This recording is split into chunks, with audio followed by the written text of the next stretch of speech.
আমি একটু সৌম্যবাবুর কাছে আসি। সৌম্যবাবু, যেহেতু আমরা দেখেছি যে আগামীকাল শুনানির দিন ধার্য রয়েছে এখনো পর্যন্ত, এবং সিবিআই এর অন্তর্বর্তী রিপোর্ট দেওয়ার কথা, এবং এই যাবৎ প্রাথমিকভাবে আমরা যেটা দেখছিলাম যে পুলিশ ইনভেস্টিগেশন, সেখানে সঞ্জয় রায়ের গ্রেফতারি, এরপর সিবিআই এই তদন্তভার হাতে নেওয়ার পর সন্দীপ ঘোষকে লাগাতার জিজ্ঞাসাবাদ, এরপর আমরা দেখলাম যে দুর্নীতির তদন্ত, সেটাও সিবিআই এর হাতে গেল, অবশেষে দুর্নীতি মামলায় সন্দীপ ঘোষ সহ 4 জনের গ্রেফতারি। ঠিক কোন জায়গায় দাঁড়িয়ে আছে পরিস্থিতিটা?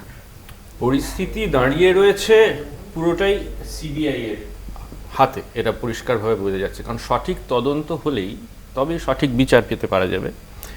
সঠিক তদন্ত করতে গেলে সিবিআইকে বিভিন্ন রকমভাবে, ফরেন্সিকই হোক বা অন্যান্য যে কোনো উপায়ই হোক, তাদেরকে এই তদন্তটি সঠিকভাবে করতে হবে। এবং তদন্তটি তাদের সঠিকভাবে করার ওপরে যে চাপ রয়েছে, সে সুপ্রিম কোর্টেরই হোক, মহামান্য কলকাতা হাইকোর্টেরই হোক এবং সাধারণ মানুষেরই হোক, এই চাপটা সামলে সিবিআইকে সবটা করতে হবে। সুতরাং সিবিআই সঠিক তদন্ত করছে কি করছে না, এখানে বিভিন্ন রকম কথা হয়তো শোনা যাচ্ছে যে এই ফরেন্সিক রিপোর্ট এই বেরিয়েছে, সিবিআই এই করেছে, এইগুলি সবই হচ্ছে যে গুজব টাইপের।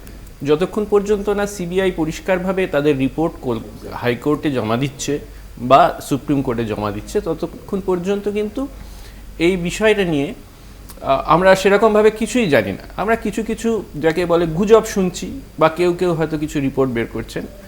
এখন ফ্যাক্টরটা হচ্ছে যে ঘটনা ঘটেছে, যে নক্কারজনক ঘটনা ঘটেছে, সেই ঘটনার ওপরে ফরেন্সিক রিপোর্ট যেটা পাওয়া যাবে বা যাবে না, এবং এছাড়াও হচ্ছে পলিগ্রাফ টেস্ট হচ্ছে, আমরা শুনছি এই পলিগ্রাফ টেস্ট তার কি রেজাল্ট, এগুলো সব আদালতে জমা পড়বে। এই আদালতে জমা পড়ার পরে সেই সাক্ষ্য প্রমাণ এগুলোর উপরে ভিত্তি করে আদালত নির্দেশ দেবেন যে কি করতে হবে, ভবিষ্যতে সিবিআইকে কিভাবে করতে হবে, ইনভেস্টিগেট করতে হবে, তার একটা রূপরেখা স্বাভাবিকভাবেই আদালত সুপ্রিম কোর্ট, মহামান্য সুপ্রিম কোর্ট দিয়ে দেবেন। সেই রূপরেখা অনুযায়ী সিবিআইকে এই তদন্তটা শেষ জায়গায় আনতে হবে। কেননা মানুষের মনে, সাধারণ মানুষের মনে নানা রকম প্রশ্ন জাগছে, সেই সমস্ত প্রশ্নের উত্তর প্রাথমিকভাবে সিবিআইকে দিতে হবে। এবং সাধারণ মানুষের প্রশ্নটাই কিন্তু আসলে